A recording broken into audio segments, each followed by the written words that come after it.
Minds and Big Questions. Today on the podcast, we have a conversation with an atheist. Check it out.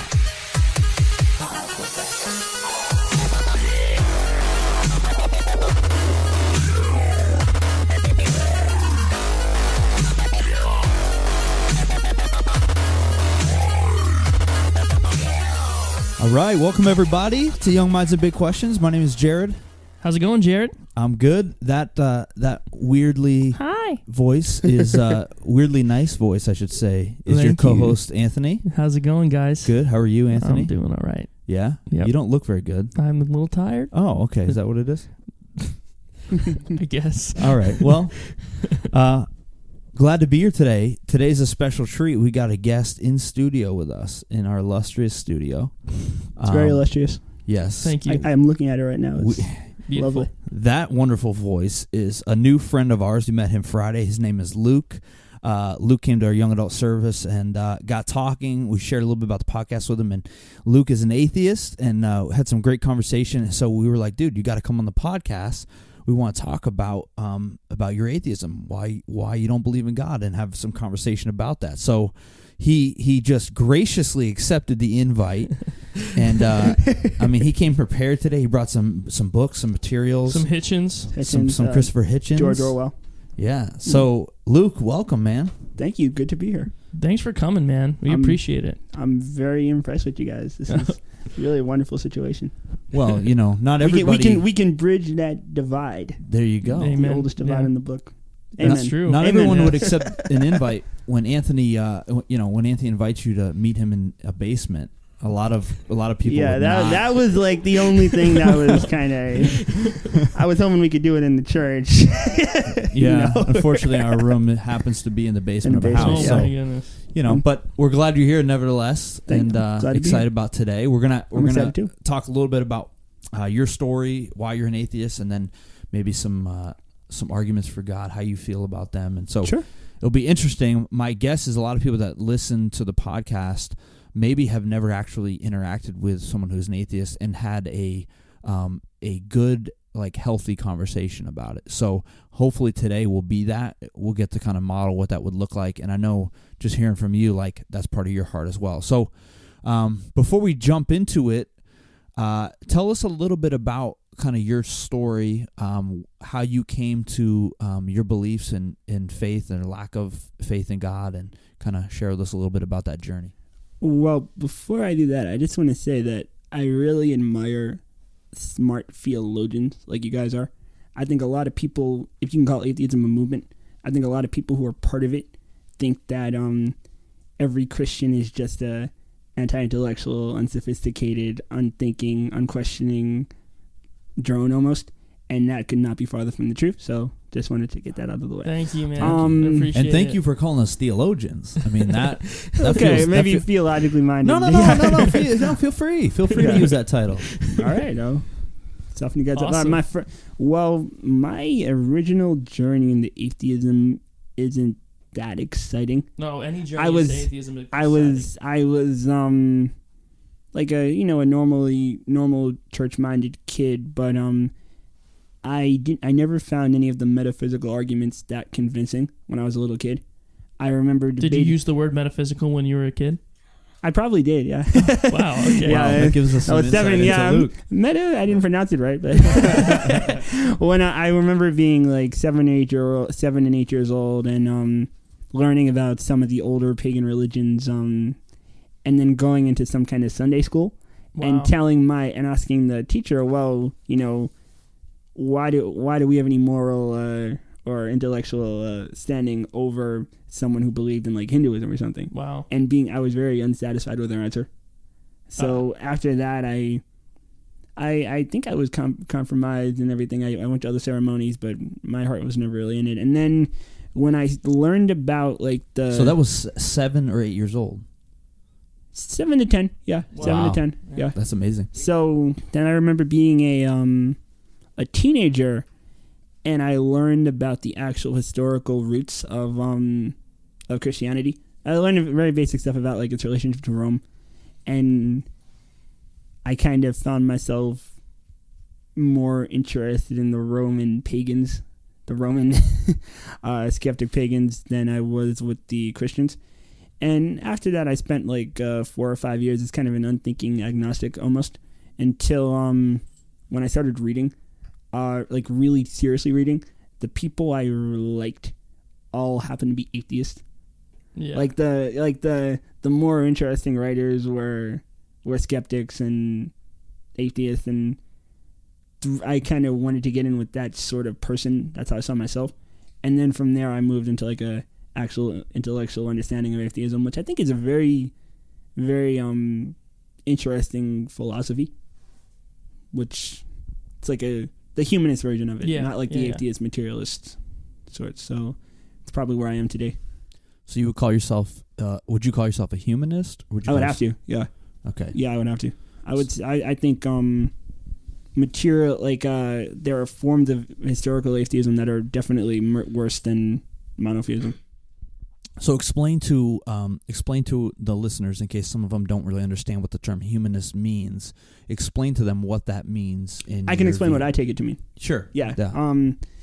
I take it to mean that if there is no God, there's still stuff that matters independently. That if there's no God, we're not just flesh and material. If there's no God, love and decency and, human agency and human dignity still has power outside of like its consequences. So like if there's no God, love is still love, and it doesn't matter what sort of effect you get. There's still morality outside of God. Right. Yeah. So these things, you would say these things objectively exist. Yes. Even though there's not a God. Mm-hmm. Okay. Yeah, definitely. Well, that's interesting. I'm sure we'll dive into that a little bit, but I would be interested for you to just kind of sum up. So what would you say was the predominant factor that pushed you away from belief in God? I know you mentioned kind of an unsatisfying answer from a Sunday school teacher, and then maybe some of the history stuff you did. But was there something profound? Was there some piece of evidence or some kind of moment that you would say, like, this is what really kind of solidifies my disbelief? I can tell you what pushed me away, but I think what's more interesting is what's keeping me away. Okay. We'd love to hear it. What pushed me away was some of the typical stuff. I remember being a teenager and thinking that it was terrible the way our culture, my classmates, everyone treated gay people. Just terrible, just inhumane, and I saw the church as like a outlier in that sort of culture war. So there was that, and then I read some of the more crueler verses, some of the Old Testament stuff. But I think what's pushing me away now is that I don't think the universe is a better place with a God in it. I've actually grown to have more respect for Christianity, the role of the church, the role of it historically, but I just personally don't think the universe is a better place with a deity, which is what's keeping me away. Okay, well, that's probably a good place to start then. So explain that with us. Why do you feel that way? Why is the universe a better place if God doesn't exist? I think the universe is a better place if God doesn't exist because I'm still questioning this myself. Yeah. So yeah. the articulation might not be as sound as I'd like it to be, but I think it's a better place when there's nothing backing up morality. Really? There's no sort of do this in favor of some type of divine other. I don't think any one person is blessed. I don't think any one person has any type of religious superiority. Religious superiority, religious growth. I think all there is what you can do when you look and see how much nothingness there is, and then you're a good person anyway. And I don't like the thought of the sanctity of my innermost mind being, interrupted, watched, invaded. Okay. It's also kind of Lockean, Jeffersonian, Enlightenment, that if there is any type of creature with power, ruler, supreme being, whatever you would want to say, benevolent right. Supreme being, it should exist on consent of the governed. Really? So if God were to come down to me today, I'd like to think my first question would be, well, I didn't vote for you. So what? So you're the supreme being of the universe. Well, right. Get to work. So the totalitarian notion of God is kind of like the God that you. Well, this is a simple argument, but I also think if there is a God, he could be doing a little bit better job. Okay. I mean, you look at what a big and interesting thing towards me is that you look at at least 90% of all living species have gone extinct, and I think if there is a decent-minded God in any type of existence, something like that could be prevented. But let's forget all about that. Let's just say me to God. I think it's a better world when there isn't some kind of divine being judging and controlling, and I think goodness is what it is for goodness sake, and I want to be good to be good, and no other sort of cosmological other interfering with that. So does that make sense? Yeah. So correct me if I'm wrong, but it almost sounds like what you're saying is if there's a God, then the motives for people being good is selfish. Where if there's not a God, then the motives for being good are just for being goodness, being good for goodness sake, and that's it. I wouldn't say selfish, but yeah, I wouldn't disagree. Like I'm going to be good because I don't want God to strike me dead, or I don't want bad things to happen. So it's self-preservation. So I'm good because it'll get me something. I'd like to think that's a little simplistic, but yeah, I don't agree with the pure point to it.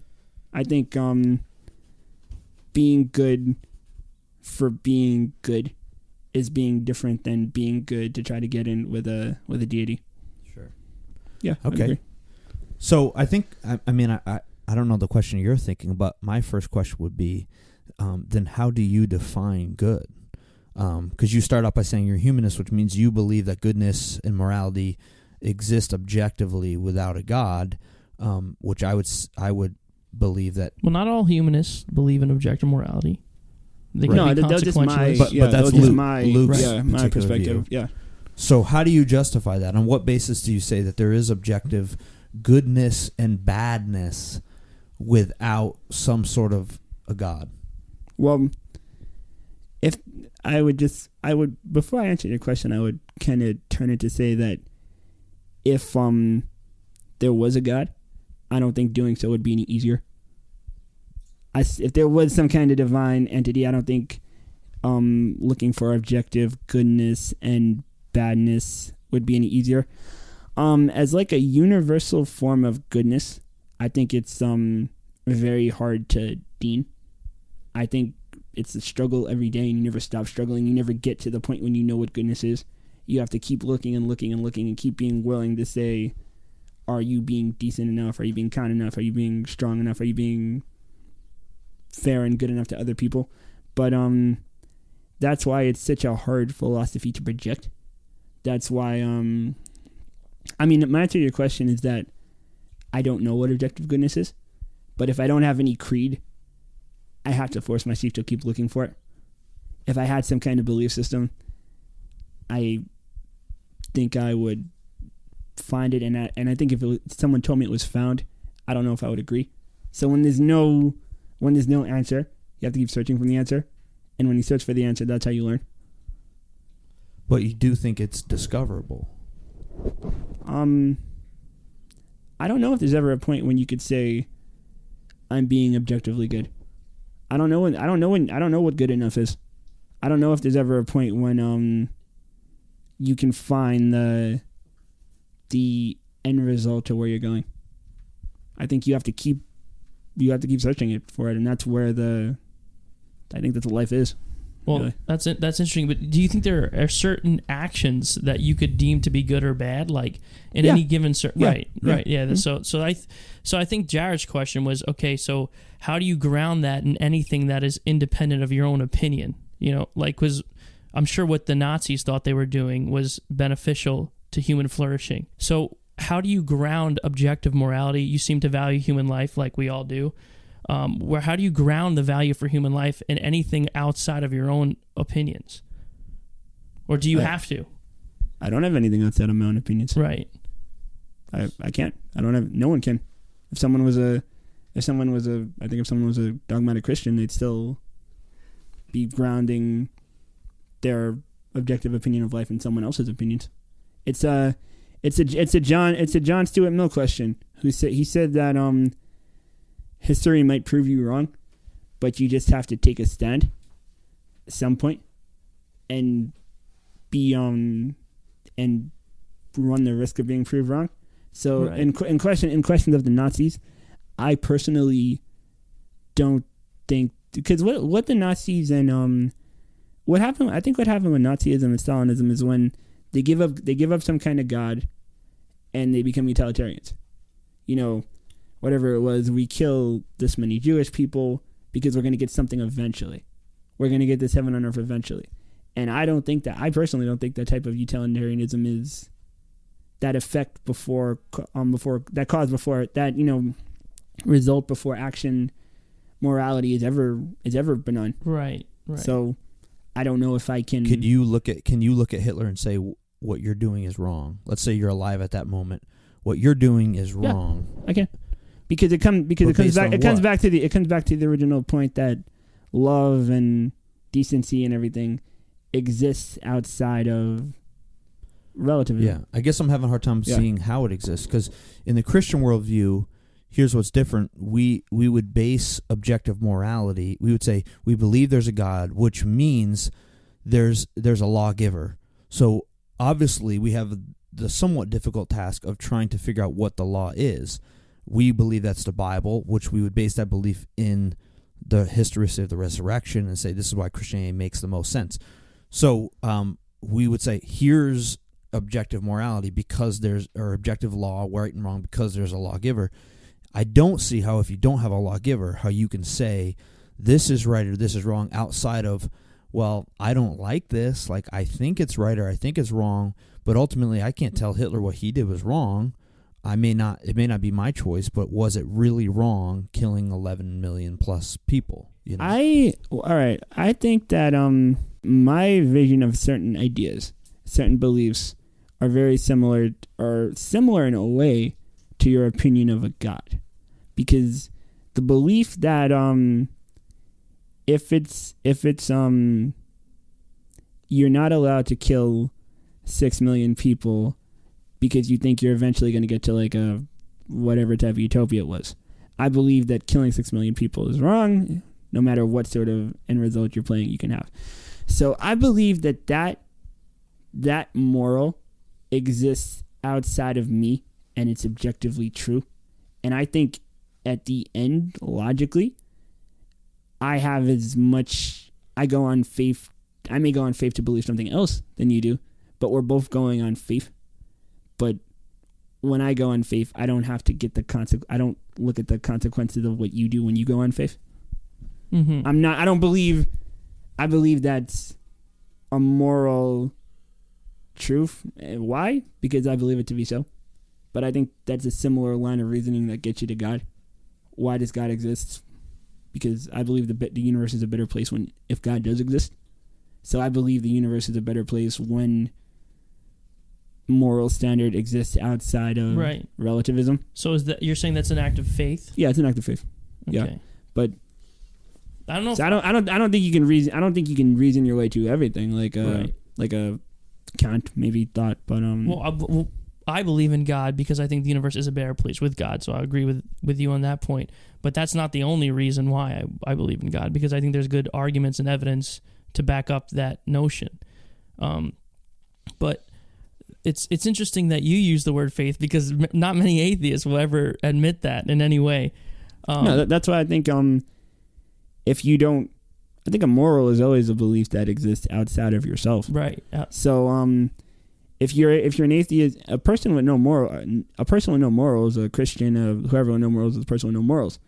Atheism, I don't think, is resigned to being less moral. No, it's not. Than anything else. So if former atheists have interpreted it that way, that's not a form of atheism I believe in. Well, they have, and that's the thing. When you read Russell or you read Sartre or you read Nietzsche, so many of the greatest minds that have held to the atheistic worldview did not believe that morality was objective. So as atheists, these thinkers could not see a way that altruism could be grounded in anything other than their own opinion. So it had to be relative. So the question is, I don't understand why you could say, yeah, morality is objective when you don't have any grounding to say that it is. Well, I don't think you have to necessarily divine. I don't think atheism is necessarily amoral, but you don't have to divine your morality from a belief in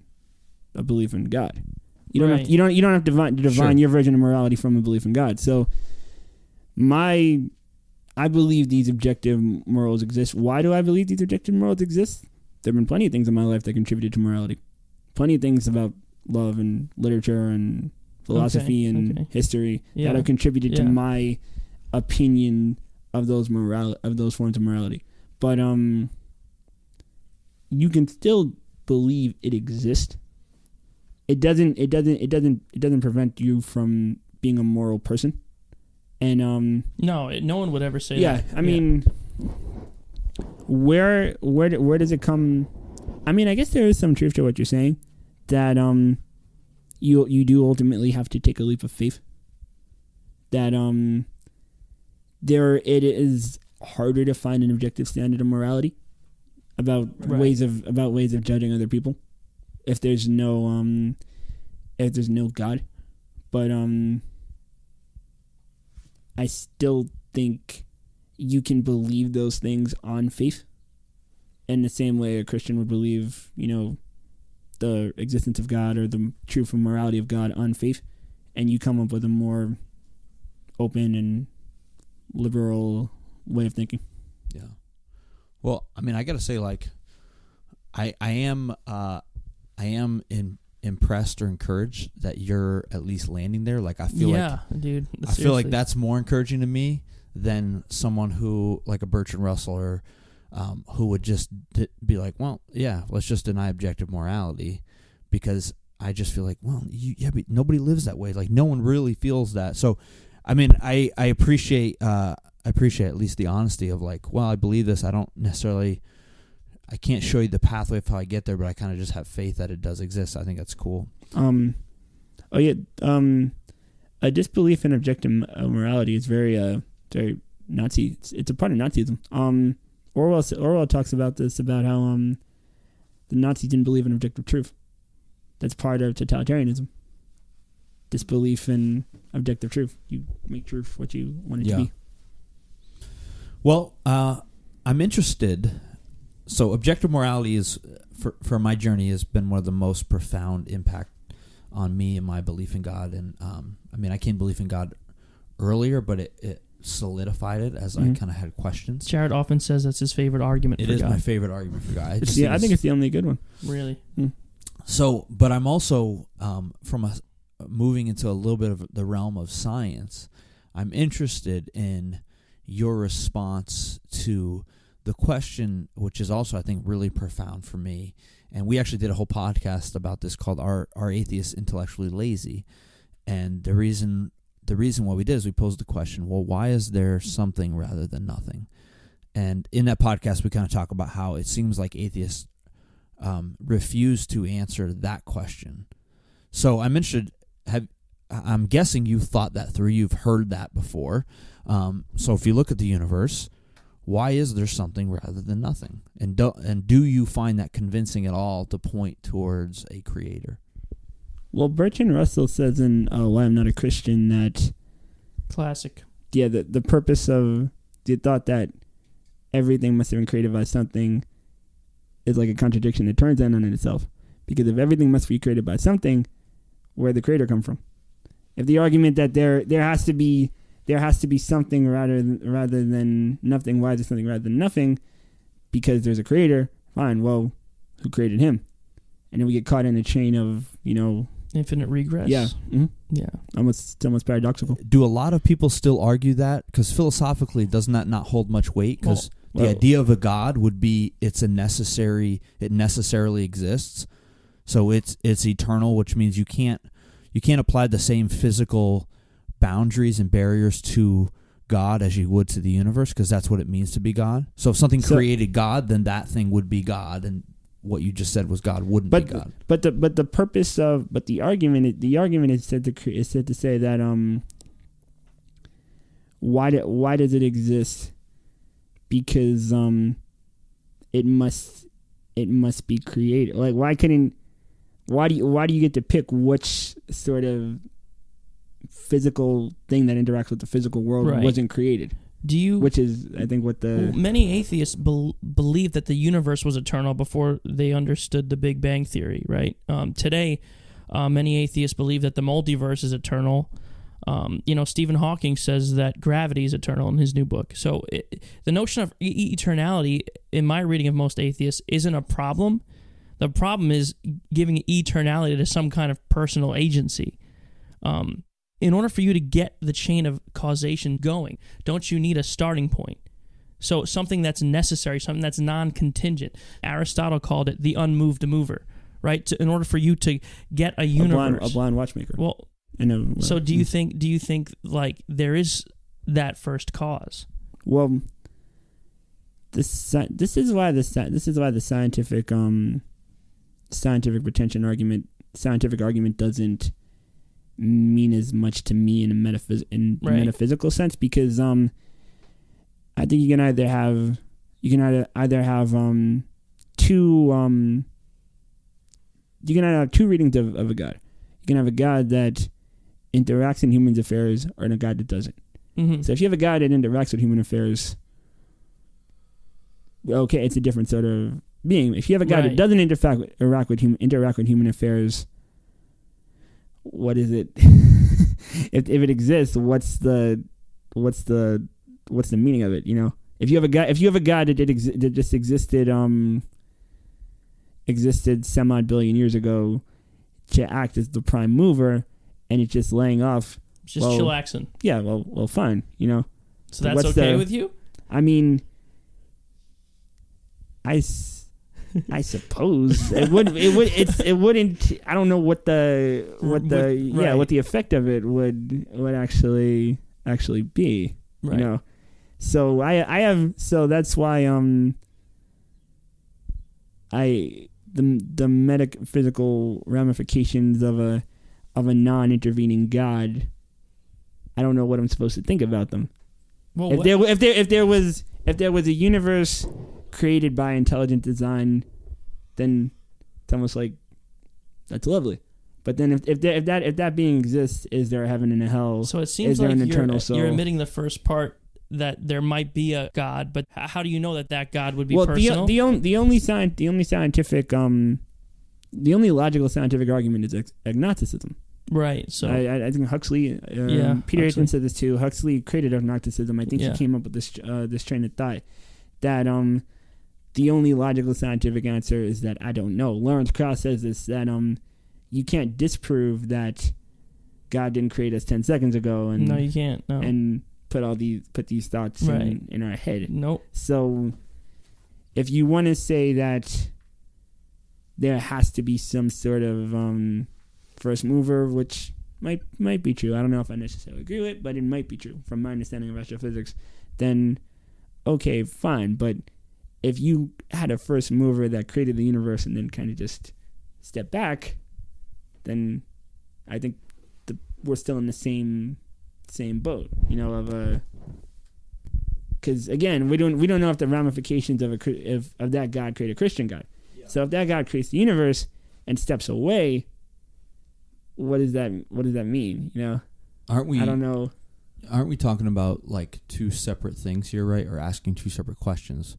Because the first is, and I would agree with you, I think the Christian term would be natural revelation, which is the observable world around us.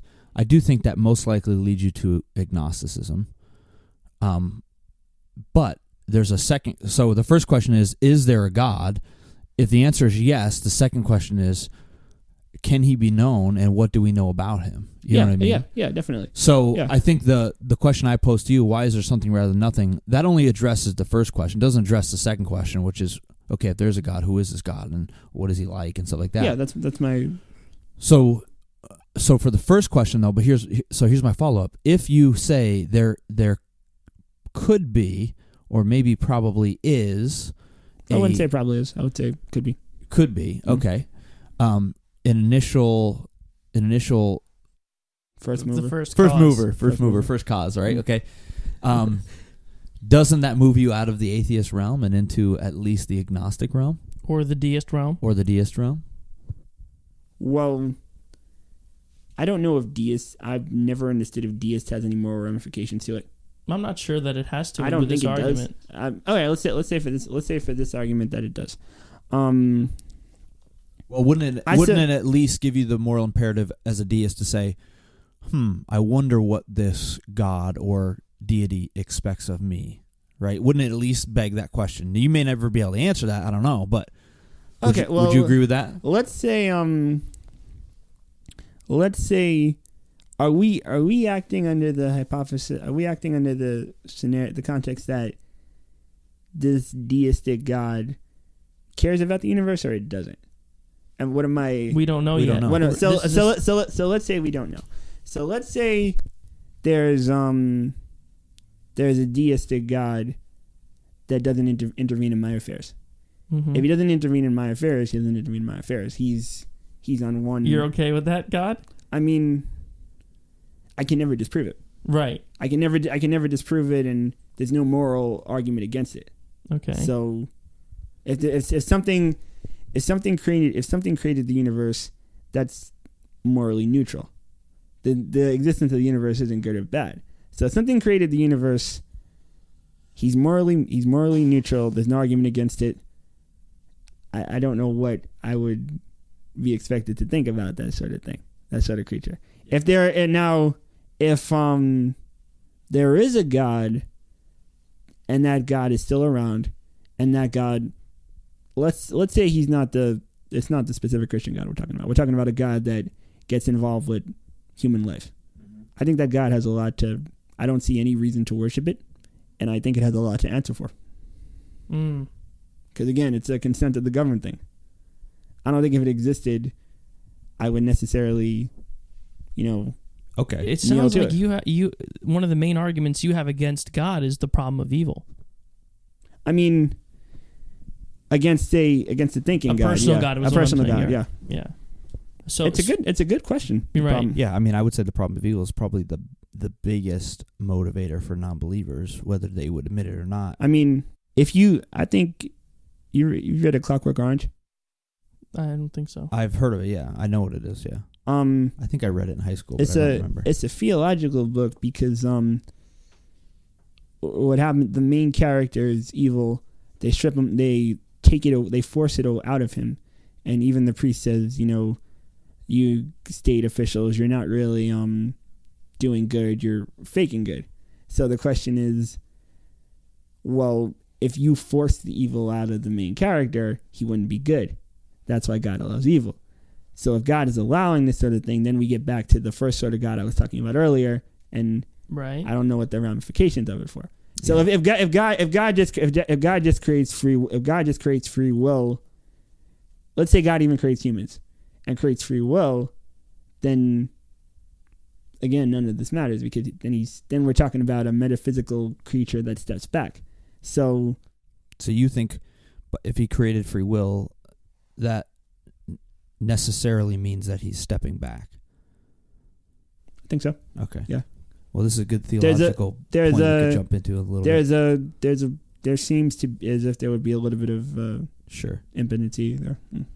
Yeah. So that's the major theological debate of God's sovereignty versus human free will, which is interesting, but probably we shouldn't dive in there just quite yet. We could if you wanted to.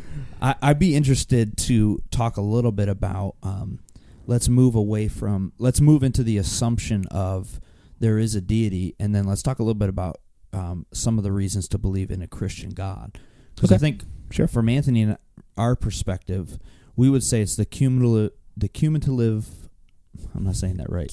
Cumulative? Evidence that each piece taken together speaks to the reality of a God. So you take the moral argument and you go, this only makes sense if there's a God. You take the question of the fine-tuning of the universe. Fine-tuning of the universe. You take the question of why is there something rather than nothing, and you go, okay, everything in science points to an initial cause, so wouldn't that show us? And you could either say, well, we just don't know. You could be the agnostic. You could be the agnostic. Well, I just don't know, so whatever, I won't even go. So for us, you take all that. Based on the probability, it seems to be. Right. You take mathematics, right, which is one of your favorite arguments, the argument of mathematics. Yeah. That it seems to be this language that exists outside of us that we discovered, not created. And it makes sense of everything. Why does it make sense? And so you take all these arguments, then you go and you look at the resurrection, and you go, wow, all of this stuff. Now I look at the historical evidence for the resurrection, which ultimately points me to the viability of Christianity over these other religions. And I think I could speak for both of us to say that's where we land now in our Christian walk. And the more I study this stuff, the more it just solidifies that belief. So I'd love to dive into that, if that's cool with you guys, to dive into. Have you heard of any? We just laid on him like 6 arguments. So I'm still trying to digest it. All right, so we're going to move into the assumption that there is a God.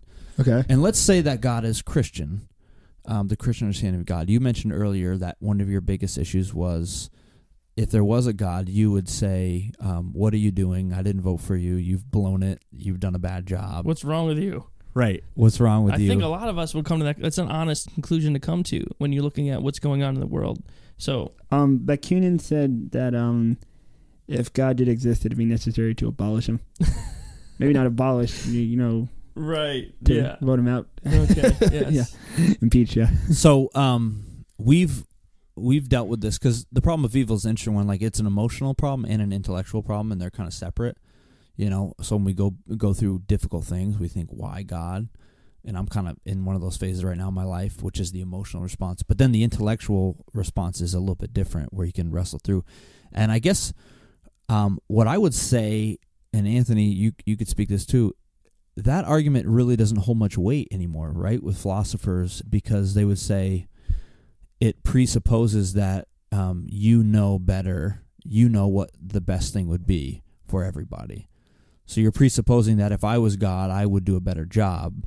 But if you do believe in a God, and again, we'll say a Christian God who's omniscient, he knows everything, he's omnipotent, so he's powerful enough, he sees everything.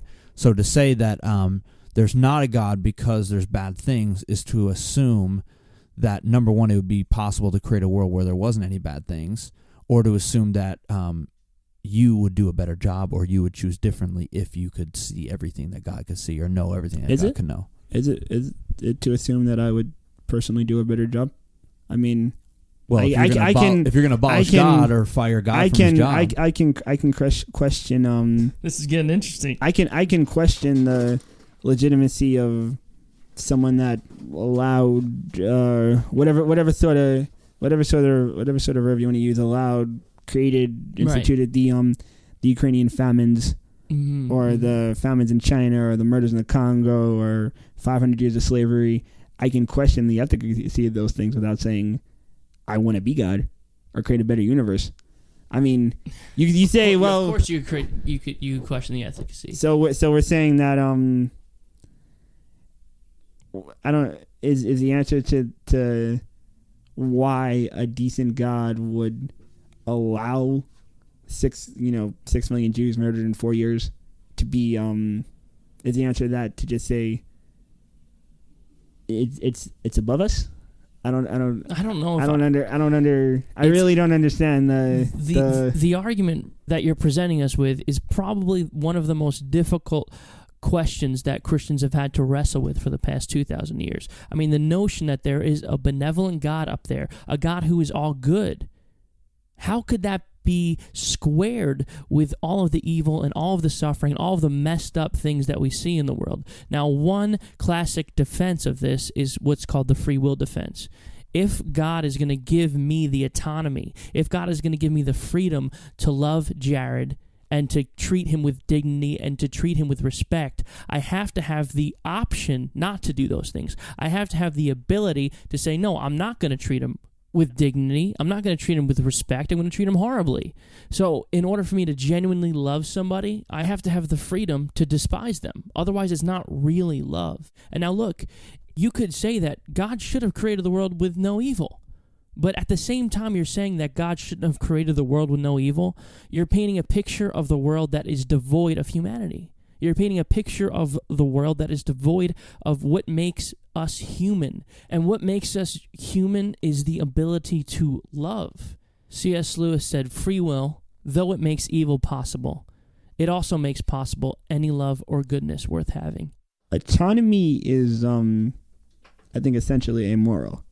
Oh, it is amoral. Being given the existing isn't good or bad. You exist. Yeah. A child being born isn't. It depends on what the child does with his life. The child being born isn't good or bad in itself. It just exists. Yeah. So if we get into you have the power to love, but you also have the power to not love. You also have the power to hate viciously and kill viciously. Then I don't see why that points to God being benevolent. Because there's a reflecting morals and reflecting ideas exist in the universe. So I think it does. And I think a great analogy is from a parent's perspective. So I have 2 kids. Imagine if you had children and when they're born, you have a choice. Say modern medicine gives us the ability to insert some sort of a chip into their brain that would turn off their free will, that they would never have an ability to choose. It would essentially rob them of an ability to choose, but it would also, they would never feel pain. So they can never experience love, but they also never experience pain. I don't know of any parent that would go like, yeah, I'll choose to not allow my kid to have free will, which eradicates the possibility of having a genuine loving relationship because that necessitates choice. I'll remove that from their life in order to prevent possible pain, and I'll rather just have a robot as a kid. I don't think any parent would choose that. So the fact that God chose that's the other position. I don't think that's the other. Yeah, that would be the opposite. That would be the position, though. I think a better question would be not okay. So let's say we have free will, and let's assume we have free will, and let's assume it's because of a God intervenes in because of a God. So I think the better question for me would be not what you were saying. It would be, why did Joseph Stalin, out of the thousands of possible ways that the Russian Revolution could have ended, why did it end it with Joseph Stalin becoming chair of the Communist Party? Mm-hmm. You know what I'm saying? Like, if we have, I think that'd be a better question to use to, like, the odds. Why did Hitler, who was like vastly unpopular with the German people, end up becoming chancellor? Or how did the Nazis, who are like a gang of thugs? That'd be a better question of like a benevolent God. So do you think the free will defense works? Do you think it's logically consistent? I don't think it's I don't think it's a defense. You don't think it's a defense? I don't think it's a defense. I think if you exist, you have free will. I don't think it's like the sign of a benevolent God. It's saying, well, if you didn't have free will, you would be bad, isn't a sign of God necessarily being good. No, what I'm saying is if I'm saying no reasonable person would choose a world where we're all robots, because if you're a robot, you wouldn't know you're a robot. But no one would choose that world in order to eradicate pain. So the argument against God, what you're saying is, we want free will, but then I'm going to hold that against God when I see the ramifications of people choosing bad things.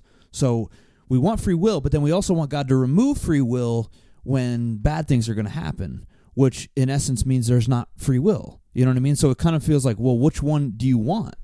Well, I'm saying I don't want a God at all. Okay. Yeah, I don't. There's no choice. But you're between using, gods that I but want. you're using Okay, the argument against God. So well, my original, I may have lost this somewhere in the train of translation. But my original point was that if there is a deist God, Mm-hmm. that deist God might have been the first mover, which led to Big Bang, Creation of the universe. creation of the universe. Okay. Evolution from the seas, which led to where we are, and then we have free will. So we have free will, but us having free will isn't proof of a decent God. Us not having free will wouldn't be proof of a decent God either. But us having free will in itself is amoral. So if there wasn't intervening God, in what way would he intervene? If he's not intervening to, let's say you had an intervening God that intervened in forms of matter, right? And let's say you had an intervening God and intervened in human life, but didn't actually prevent free will. So take that back. Let's say if God doesn't intervene in free will, the universe is amoral, and what's his job? What's he doing? If he's not helping us have this conversation, what's he doing to us? How is he intervening then? He can either intervene in free will or he can't. If he did intervene in free will, the universe might be a worse place. If he doesn't intervene in free will, it's not proof of benevolence. I don't think it's proof of benevolence. But don't you think So that... what is the proof of benevolence then? Well, I would say for the Christian, it would be the cross would be the proof of benevolence, that God was willing to come down and die for the sins of his people. So we might not know all the reasons why God allows certain things to happen, but we know that it couldn't be because he didn't love us, because he came down and he died for us.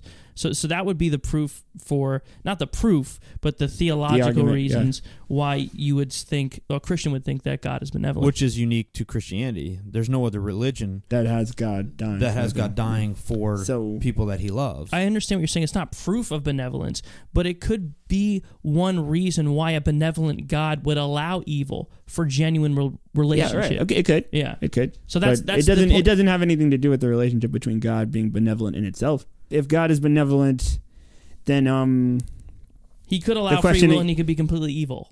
But couldn't it speak to God's love for his creation? In the same way, again, to go back to the analogy, if I could choose to have a kid that was either a robot or a kid that had the ability to love me or rebel against me, I would choose the ability to love me, and I risk, and I have two kids who are young, so I risk, I don't know, one day maybe they'll hate me, maybe they'll move out.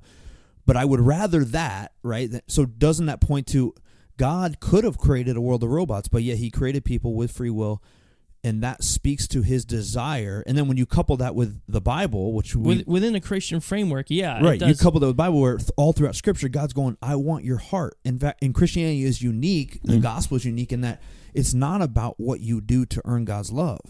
It's his love, his grace is there. Throughout the Old Testament and the New Testament, God is constantly saying to people like, I don't want your religious performance. I want you. I want your heart. I want you to love me. I want you to do good out of your love for me, not out of your fear of going to hell or something like that, which is also unique to Christianity over any other religion.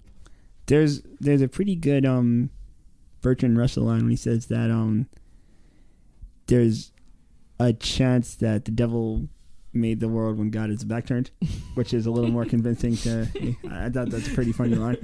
But I think the question could be reformed. I mean, now wait, was that Bertrand Russell admitting there's a God? He's admitting there's a devil. I think the question could be reformed to say that it might be a good being taking the risk that will do bad. It might be a bad being taking the risk that will do good. It's amoral. There's no. It might be the universe could have been created by someone that's kind of a joker. And he allowed for he created beings that killed each other for nationalism for thousands of years, and a few learned how to be liberally minded and decent. I think both sides of that argument have the same logical, Yeah, but aren't you back now to the fact that we have two different questions? It seems like you're jumping back to the first question, which is there a God or isn't there? The second question is, if there's a God, how do we know him? We were saying within Christianity, we think there's strong evidence to believe in Christianity. So if you believe in Christianity, and for the sake of the argument, we're saying we believe it, we can know who that God is because he has intervened and revealed himself through natural revelation, but then also through the Bible, which is the heart of Christianity. Well, I was responding. I thought I at least was responding to your point that well, the world would be worse without free will. So because you love your children, you create a child that has the free will, and then you give it the chance to be good, and it might fail.